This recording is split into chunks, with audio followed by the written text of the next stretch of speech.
ಈ ವಿಡಿಯೋ ಮಾಡ್ತಾ ಇರೋ ಉದ್ದೇಶ, ನಾವು ಧಾರವಾಡ ಮತ್ತೆ ಬೆಂಗಳೂರು, ಮೈಸೂರು, ತುಮಕೂರು, ಕೋಲಾರ ಪ್ರತಿ ಜಿಲ್ಲೆಗೂ ಹೋರಾಟ ಮಾಡಾದ್ಮೇಲೆ ಧಾರವಾಡದಲ್ಲಿ ಹೋರಾಟ ಮಾಡಿದ್ವಿ. ಅದಾದ್ಮೇಲೆ ವಿಜಯಪುರದಲ್ಲಿ ಹೋರಾಟ ಮಾಡಿದ್ವಿ. ಬೆಳಗಾವಿ ಮತ್ತೆ ಈ ಒಂದು ಧಾರವಾಡದಲ್ಲಿ ಮತ್ತೆ ಹೋರಾಟ ಮಾಡಬೇಕು ಅಂತ ಹೇಳಿದಾಗ ಪರ್ಮಿಷನ್ ಸಿಕ್ಕಿರ್ಲಿಲ್ಲ. ಅದಾದ್ಮೇಲೆ ತುಂಬಾ ಸ್ಟೂಡೆಂಟ್ಸು ಹೋರಾಟ ಮಾಡಲೇಬೇಕಂತ ಹೇಳ್ತಿದ್ವಿ. ಮಾನ್ಯ ಮುಖ್ಯಮಂತ್ರಿ ಸಿದ್ದರಾಮಯ್ಯ ಸರ್ಗೆ ಚರ್ಚೆ ಮಾಡಾದ್ಮೇಲೆ ಈ ಒಂದು ರಿಕ್ರೂಟ್ಮೆಂಟ್ ಯಾವಾಗ ಆಗುತ್ತೆ ಎಲ್ಲ ಅಂತ ಹೇಳಿ ತುಂಬಾ ಸ್ಟೂಡೆಂಟ್ಸ್ ಕೇಳಿದಾಗ, ನೀವು ಈ ಮಂತ್ ಕೋರ್ಟ್ ಏರಿಂಗ್ ಇದೆ 20ನೇ ತಾರೀಕು, ಅದ್ರ ನಂತರ ಈ ಒಂದು ಇಂಪ್ಲೀಡಿಂಗ್ ಅಪ್ಲಿಕೇಶನ್ ಹಾಕೊಂಡಿದ್ದಾರೆ ಗೌರ್ಮೆಂಟ್, ನಾವು ಇಂಪ್ಲೀಡ್ ಆಗ್ತಾ ಇದ್ದೀವಿ, ಅವರು ಐ ಎ ಹಾಕೊಂಡಿದ್ದಾರೆ. ಆದಷ್ಟು ಬೇಗ ರೆಕ್ರೂಟ್ಮೆಂಟ್ ಅಂತೂ ಸ್ಟಾರ್ಟ್ ಆಗುತ್ತೆ. ಇದ್ರ ಜೊತೆಲಿ ನಾವು ವಿಜಯಪುರದಲ್ಲಿ ಹೋರಾಟ ಮಾಡಿದಾಗ, ಅಂದ್ರೆ ವಿಜಯಪುರ ಬಿಜಾಪುರ ಎರಡು ಒಂದೇ. ಬಿಜಾಪುರದಲ್ಲಿ ಹೋರಾಟ ಮಾಡಿದಾಗ ನಾವು ಅಲ್ಲೊಂದು ಬೇಡಿಕೆ ಇಟ್ಟಿದ್ವಿ.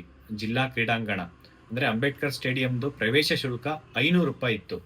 500 ರೂಪಾಯಿ ಸ್ಟೂಡೆಂಟ್ಸ್ ಪೇ ಮಾಡೋದಕ್ಕೆ ತುಂಬಾ ಕಷ್ಟ ಆಗ್ತೈತೆ. ಯಾಕೆಂದ್ರೆ ಅಲ್ಲಿ ಹೋಗ್ತಾ ಇರೋರೆಲ್ಲ ಬಡವರು, ಆರ್ಮಿಗೆ ಟ್ರೈನಿಂಗು, PSI ಟ್ರೈನಿಂಗ್ ಇರ್ಬೋದು, ಮತ್ತೆ ಫಿಸಿಕಲ್ ಟೆಸ್ಟ್, ಮತ್ತೆ ಹೆಲ್ತ್ಗೋಸ್ಕರ ಓಡೋದಕ್ಕೋಸ್ಕರ ಹಾಫ್ ಅನ್ ಅವರ್ 1 ಅವರ್ಗೋಸ್ಕರ 500 ರೂಪಾಯಿ ಫೀಸ್ ಇತ್ತು. ಈ ಬೇಡಿಕೆನ ಪ್ರವೇಶ ಶುಲ್ಕ ಬಡ ಮಕ್ಕಳಿಗೆ, ವಿದ್ಯಾರ್ಥಿಗಳಿಗೆ, ಆಸ್ಪಿರೆಂಟ್ಸ್ ಒಳ್ಳೇದಾಗಬೇಕು ಅಂತ ಹೇಳ್ಬಿಟ್ಟು, ನಾವು ಶೂನ್ಯ ಆಗ್ಬೇಕು ಅಂತ ಹೇಳ್ಬಿಟ್ಟು ಈ ಒಂದು ಬೇಡಿಕೆ ಇಟ್ಟಿದ್ವಿ ಜಿಲ್ಲಾಧಿಕಾರಿಗಳಿಗೆ ಮತ್ತೆ SP ಸರ್ಗೆ. DC ಸರ್ ಆನಂದ್ ಸರ್ ಮತ್ತೆ SP sir Lakshman Nimbargi sir ಇರ್ಬೋದು, ಅಲ್ಲಿರೋ ಅಡಿಷನಲ್ SP ಸರ್ ಇರ್ಬೋದು, ಮತ್ತೆ DSP sir, inspector sir, sub inspector, ಮತ್ತೆ ಬೆಳಗಾವಿಯಲ್ಲಿರೋ ಎಲ್ಲಾ ಸಿಬ್ಬಂದಿ, ಪೊಲೀಸ್ ಸಿಬ್ಬಂದಿಗಳು ಎಲ್ಲರೂ ಹೋರಾಟಕ್ಕೆ ತುಂಬಾ ಚೆನ್ನಾಗಿ ಸಹಕರಿಸಿದ್ರು. ಮತ್ತೆ ಅದರಲ್ಲೂ ಈ ಒಂದು ಸ್ಟೇಡಿಯಂ ಪ್ರವೇಶ ಶುಲ್ಕ ಶೂನ್ಯ ಮಾಡಬೇಕು ಅಂತ ಹೇಳ್ಬಿಟ್ಟು ತುಂಬಾ ಚರ್ಚೆ ಆಯ್ತು ಅವತ್ತು. ಆ ಚರ್ಚೆ ಆದ್ಮೇಲೆ 15 ದಿನ ಟೈಮ್ ತಗೊಂಡಿದ್ರು. ಅದಾದ್ಮೇಲೆ ಸ್ಟೂಡೆಂಟ್ಸ್ ಎಲ್ಲ ತುಂಬಾ ಫೋನ್ ಕಾಲ್ ಮಾಡಿ ಈ ಒಂದು ಪ್ರವೇಶ ಶುಲ್ಕ ಶೂನ್ಯ ಮಾಡಬೇಕು, ನಾವ್ ಏನ್ ಬೇಕಾದ್ರೂ ಮತ್ತೆ ಹೋರಾಟ ಮಾಡೋಣ, ಅನಿರ್ದಿಷ್ಟಾವಧಿ ಹೋರಾಟ ಮಾಡೋಣ ಅಂತ ಹೇಳ್ಬಿಟ್ಟು ಸಾಕಷ್ಟು ಕರೆ ಬರ್ತಾ ಇದ್ವು. ನಾವು ಇದೇ ತಿಂಗಳ 1ನೇ ತಾರೀಕಿಂದ ಅನಿರ್ದಿಷ್ಟಾವಧಿ ಹೋರಾಟ ಮಾಡ್ಬೇಕಂತ ಹೇಳ್ಬಿಟ್ಟು ಲೆಟರ್ ಕೊಟ್ಟಿದ್ವಿ. ಮಾನ್ಯ ಜಿಲ್ಲಾಧಿಕಾರಿ DC ಸರ್ ಆನಂದ್ ಸರ್ ಮತ್ತೆ SP sir Lakshman Nimbargi sir ಅವರೆಲ್ಲ ತುಂಬಾ ಚರ್ಚೆ ಮಾಡಿ ವಿದ್ಯಾರ್ಥಿಗಳ ಪರವಾಗಿ ಒಳ್ಳೇದಾಗಬೇಕು, ಅವರಿಗೆಲ್ಲ ಒಳ್ಳೇದಾಗಬೇಕು, ಮತ್ತೆ ಈ ಒಂದು ಗ್ರೌಂಡ್ ಕೂಡ ಸಸ್ಟೈನ್ ಆಗಬೇಕು. ಯಾಕೆಂದ್ರೆ ಈ ಒಂದು ಗೌರ್ಮೆಂಟ್ ಪಾಲಿಸಿ ಇದೆ, ಪೇ ಅಂಡ್ ಪ್ಲೇ ಅಂತ ಹೇಳಿ. ಇದ್ರ ಅಂಡರ್ ಅಲ್ಲಿ ನಾವು ಒಂದು ಫೀಸ್ ಇಟ್ಟಿದೀವಿ. ಅದರಲ್ಲಿ ಅಂದ್ರೆ ಗ್ರೌಂಡ್ ಮೇಂಟೆನೆನ್ಸ್ಗೆ ಅದಕ್ಕೆ ಅಂತ ಹೇಳಿದ್ರು. ಅದಾದ್ಮೇಲೆ ತುಂಬಾ ಚರ್ಚೆ ಮಾಡಿ ಈ ಒಂದು ಬೇಡಿಕೆ, ನಮಗೆ ಪ್ರವೇಶ ಶುಲ್ಕ ಶೂನ್ಯ ಆಗ್ಲೇಬೇಕು ಅಂತ ಹೇಳ್ಬಿಟ್ಟು ನಮ್ಮ ಬೇಡಿಕೆ ಇದ್ದಿದ್ದು. ಅದರಲ್ಲಿ ಅವರು ಪ್ರವೇಶ ಶುಲ್ಕ ಶೂನ್ಯ ಮಾಡೋದಕ್ಕೆ ರೆಡಿ ಇದ್ದಾರೆ. ಅದ್ರಲ್ಲೇನಿಲ್ಲ, ದುಡ್ಡಿನ ಸಮಸ್ಯೆ ಇಲ್ಲ. ಬಟ್ ಆದ್ರೆ ಅದು ಸಸ್ಟೈನ್ ಆಗಬೇಕು. ಅದಕ್ಕೋಸ್ಕರ ಒಂದು ಹೊಸ ಯೋಚನೆ ಮಾಡಿ ಈ ಒಂದು ಸ್ಟೂಡೆಂಟ್ಸ್ಗೆ ಅನುಕೂಲ ಆಗತ್ತಂದ್ರ, ಆಸ್ಪಿರೆಂಟ್ಸ್ಗೆ ಅನುಕೂಲ ಆಗತ್ತಾರ ಯಾವ ರೀತಿ ಮಾಡಿದಾರ ಅಂತ ಅಂದ್ರೆ, ಇವಾಗ ನಮ್ಮ ವಿದ್ಯಾರ್ಥಿಗಳ ಪರವಾಗಿ DC ಸರ್ ಆನಂದ್ ಸರ್ ಮತ್ತೆ ಲಕ್ಷ್ಮಣ್ ನಿಂಬರ್ಗಿ ಸರ್, ಆ ಒಂದು ಸ್ಪೋರ್ಟ್ಸ್ ಕಮಿಟಿ ಎಲ್ಲಾನು ತುಂಬಾ ಕುತ್ಕೊಂಡು ಚರ್ಚೆ ಮಾಡಿ ಸ್ಟೂಡೆಂಟ್ಸ್ಗೆ ಅನುಕೂಲ ಆಗೋ ರೀತಿ ಪ್ರವೇಶ ಶುಲ್ಕ ಯಾರ್ಯಾರಿಗೆ ಫ್ರೀ, ಅಂದ್ರೆ ಪ್ರವೇಶ ಶುಲ್ಕ ಫ್ರೀ ಇದೆ ಅಂತಂದ್ರೆ BPL ಕಾರ್ಡ್ ಇರಬೇಕು. BPL ಕಾರ್ಡ್ ಇರೋದ್ರ ಜೊತೆಲಿ ಬಡವರು ಯಾರಿದ್ದಾರೆ ಅವರು ಅಪ್ ಟು 10th ತನಕ ಗೌರ್ಮೆಂಟ್ ಸ್ಕೂಲ್, ಸರ್ಕಾರಿ ಸ್ಕೂಲಲ್ಲಿ ಓದಿರ್ಬೇಕು. ಈ ಎರಡು ಡಾಕ್ಯುಮೆಂಟ್ಸ್, ಒಂದು BPL ಕಾರ್ಡ್, ನಿಮ್ದು ಒಂದು BPL ಕಾರ್ಡು, ಇದ್ರ ಜೊತೆಲಿ ಅಪ್ ಟು 10th ತನಕ ನೀವು ಗೌರ್ಮೆಂಟ್ ಸ್ಕೂಲಲ್ಲಿ ಓದ್ತಾ ಇರೋಂಥದ್ದು 10th ಮಾರ್ಕ್ಸ್ ಕಾರ್ಡು, ಎರಡು ನಮ್ಮ ವಿಜಯಪುರದಲ್ಲಿ ಈ ಒಂದು ಹೋರಾಟ ಏನು ವಿಜಯಪುರದಲ್ಲಿ ಕಂಪ್ಲೀಟ್ ಹೋರಾಟಕ್ಕೆ ವಹಿಸ್ಕೊಂಡಿದ್ದು, ಹೋರಾಟನ ವಹಿಸ್ಕೊಂಡಿದ್ದಂತಹ ತೇಲಿ ಸರ್, ಮಮದಾಪುರ್ ಸರ್ ಮತ್ತೆ ಸಿದ್ದು ಸರ್, ಈ ಹೋರಾಟ ಕಂಪ್ಲೀಟ್ ಡೇ 1 ಇಂದ ಸುಮಾರು 15 ದಿನ ಡೇ ಅಂಡ್ ನೈಟ್ ಕಷ್ಟಪಟ್ಟು ಎಲ್ಲ ವಿದ್ಯಾರ್ಥಿ ಲೈಬ್ರರಿ ಎಲ್ಲಾನು ಹೋರಾಟಕ್ಕೆ ರೂವಾರಿ ಪ್ರತಿ ಒಂದು ಈ ಮುಖಂಡತ್ವ ವಹಿಸ್ಕೊಂಡಿದ್ದಂಥದ್ದು ಸಿದ್ದು ಸರ್ ಮತ್ತೆ ತೇಲಿ ಸರ್, ಮಮದಾಪುರ್ ಸರ್. ಈ ಗ್ರೌಂಡ್ ಪ್ರವೇಶ ಶುಲ್ಕನೂ ಅಷ್ಟೇ ಝೀರೋ ಆಗ್ಲೇಬೇಕು ಅಂತ ಹೇಳ್ಬಿಟ್ಟು ಅನಿರ್ದಿಷ್ಟಾವಧಿ ಹೋರಾಟ ಮಾಡೋಣ, ಎಲ್ಲದಕ್ಕೂ ರೆಡಿ ಇದ್ದು ನಾವು ಇವಾಗ ಅನಿರ್ದಿಷ್ಟಾವಧಿನೂ ಇದ್ ಮಾಡಿದ್ವಿ.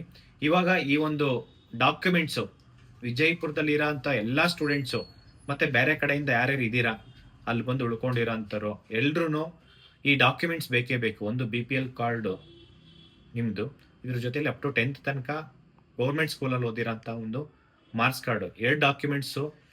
ಈ ಒಂದು ವಿಜಯಪುರದಲ್ಲಿ ವಿಜಯಲಕ್ಷ್ಮಿ ಲೈಬ್ರರಿ ಮತ್ತೆ ಜ್ಞಾನಯೋಗಿ ಲೈಬ್ರರಿ ಎರಡೂನು ಸ್ಟೂಡೆಂಟ್ಸ್ ಅಂದ್ರೆ ಎಲ್ಲ ಓದ್ತಾ ಇರೋಂಥ ಮಧ್ಯದಲ್ಲೇ ಇರೋದು. ಮತ್ತೆ ನಾನು ಡಿಸ್ಕ್ರಿಪ್ಷನ್ ಅಲ್ಲಿ ಇರ್ಬೋದು, ಟೆಲಿಗ್ರಾಮ್ ಅಲ್ಲಿ ಇರ್ಬೋದು, ಎಲ್ಲಾ ಕಡೆ ನಂಬರ್ ಶೇರ್ ಮಾಡ್ತೀನಿ.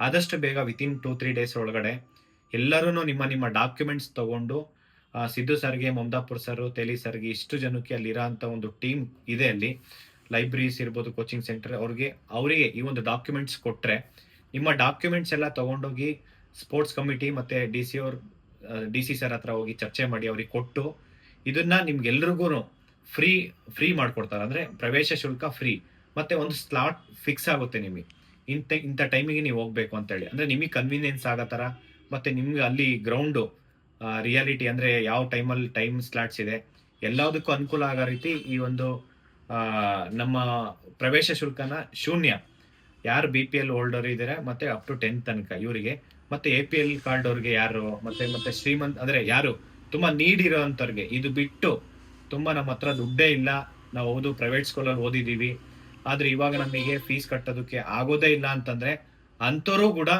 ನೀವು ಬಂದು ಅಪ್ರೋಚ್ ಮಾಡಿದ್ರೆ ಅವ್ರಿಗೂ ಕೂಡ ನಾವು ಸ್ವಲ್ಪ ಮಟ್ಟಕ್ಕೆ ಕಡಿಮೆ ಅಲ್ಲ, ಶೂನ್ಯ ಅಂದರೆ ಅವ್ರಿಗೂ ಪ್ರವೇಶ ಶುಲ್ಕ ಶೂನ್ಯ ಮಾಡಿಸೋ ರೀತಿ ನಾವು ಪ್ರಯತ್ನ ಮಾಡಿ DC ಸರ್ಗೂ ಮಾತಾಡಿದ್ದೀವಿ. ಯಾರಿಗೆ ತುಂಬ ನೀಡಿದೆ ಅಂಥವ್ರು ಕೂಡ ನೀವು ಕೊಡ್ಬೋದು, ಯಾಕೆಂದ್ರೆ ಡಾಕ್ಯುಮೆಂಟ್ಸು ಯಾಕೆಂದ್ರೆ ನೀವು ಎಲ್ಲರಿಗೂ ಫ್ರೀ ಅಂತ ಬಿಟ್ಟಾಗ ಅದು ಅನ್ನೆಸೆಸರಿ ಎಲ್ಲರೂ ಬಂದು ಸುಮ್ಮನೆ ಗ್ರೌಂಡಲ್ಲಿ ಕೂತ್ಕೊಂತಾರೆ. ಅದಾಗಬಾರ್ದು.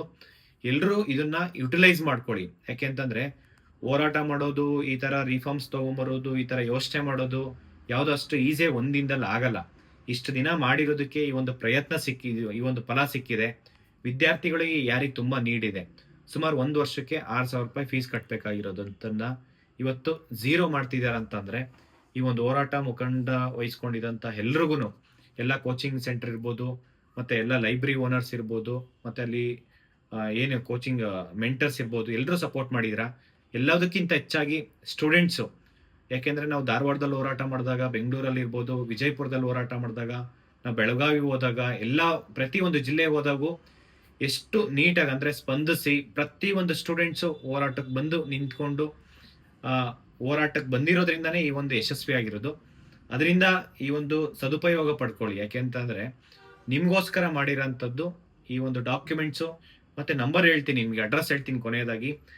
ವಿಜಯಲಕ್ಷ್ಮಿ ಲೈಬ್ರರಿ ಎಲ್ಲಿದೆ ಅಂತಂದ್ರೆ Mahavir road near Siddeshwara temple, Kalabhavan opposite Talikoti building 3rd floor, Vijayapura ಅಲ್ಲೊಂದಿದೆ. ಅಲ್ಲಿ ಹೋಗಿ ನಿಮ್ಮ ಡಾಕ್ಯುಮೆಂಟ್ಸ್ ಕೊಟ್ಟರೆ ಅಲ್ಲಿ ಇಸ್ಕೊಂಡು ಇದು ಮಾಡ್ತಾರೆ. ಎರಡನೇದೇನು ಅಂದರೆ Jnanayogi library, Meenakshi Chowk, SBI bank opposite, Prema scan centre opposition, Vijayapura. ಇಲ್ಲಿ ನೀವು ಹೋಗಿ ನಿಮ್ಮ ಡಾಕ್ಯುಮೆಂಟ್ಸು, ನಾನು ಏನು ಹೇಳಿದೆ ಇಷ್ಟೊತ್ತು, BPL ಕಾರ್ಡು ಮತ್ತು ಅಪ್ ಟು 10th ಹೋಗಿರೋದು ಗೌರ್ಮೆಂಟ್ ಸ್ಕೂಲಲ್ಲಿ, ಇಷ್ಟೊಂದು ಡಾಕ್ಯುಮೆಂಟ್ಸ್ ತೊಗೊಂಡೋಗಿ ಇಲ್ಲಿ ಕೊಡಿ. ನನ್ನ ಫೋನ್ ನಂಬರ್ ಎಲ್ಲ ಬೇಕು ಅಂತಂದರೆ ಅಕ್ಸಾ ಅಫಿಷಿಯಲ್ ಟೆಲಿಗ್ರಾಮಲ್ಲಿ ನೀವು ಫಾಲೋ ಮಾಡಿ, ಅಲ್ಲೂ ಶೇರ್ ಮಾಡಿರ್ತೀನಿ, ಡಿಸ್ಕ್ರಿಪ್ಷನಲ್ಲೂ ನೀವು ಶೇರ್ ಮಾಡಿರ್ತೀನಿ, ಎಲ್ಲ ಕಡೆ ಈ ನಂಬರ್ಸ್ ಶೇರ್ ಮಾಡಿರ್ತೀನಿ. ವಿತಿನ್ 2-3 ಡೇಸಲ್ಲಿ ನಿಮ್ಗೆ ಎಲ್ಲ ಡಾಕ್ಯುಮೆಂಟ್ಸ್ ತೊಗೊಂಡೋಗಿ ಇದನ್ನು ತಲುಪಿಸಿ ನಿಮ್ಗೆಲ್ರಿಗೂ ಪ್ರವೇಶ ಶುಲ್ಕ ಶೂನ್ಯ ಆಗುತ್ತೆ. ಇದಕ್ಕೆ ಸಹಕರಿಸಿದಂತಹ ನಮ್ಮ ಬಿಜಾಪುರ ಅಂದರೆ ವಿಜಯಪುರದ್ದು DC ಸರ್ ಆನಂದ್ ಸರ್ ಮತ್ತು SP sir Lakshman Nimbargi sir ತುಂಬ ಒಳ್ಳೆಯವರು, ಎಲ್ಲ ವಿದ್ಯಾರ್ಥಿಗಳ ಪರವಾಗಿದ್ದಾರೆ. ಇಬ್ಬರು ಅಷ್ಟೇ, ಇಬ್ಬರು ಕೋಆರ್ಡಿನೇಷನ್ ಆಗಿ ಇದನ್ನೆಲ್ಲ ಡಿಸ್ಕಷನ್ ಮಾಡಿ, ಅದು ಸ್ಪೋರ್ಟ್ಸ್ ಕಮಿಟಿಯಲ್ಲಿ ಎಲ್ಲ ಚರ್ಚೆ ಮಾಡಿ ಕೊನೆಗಾಗಿ ಈ ಹಂತಕ್ಕೆ ತೊಗೊಂಬಂದಿದ್ದಾರೆ.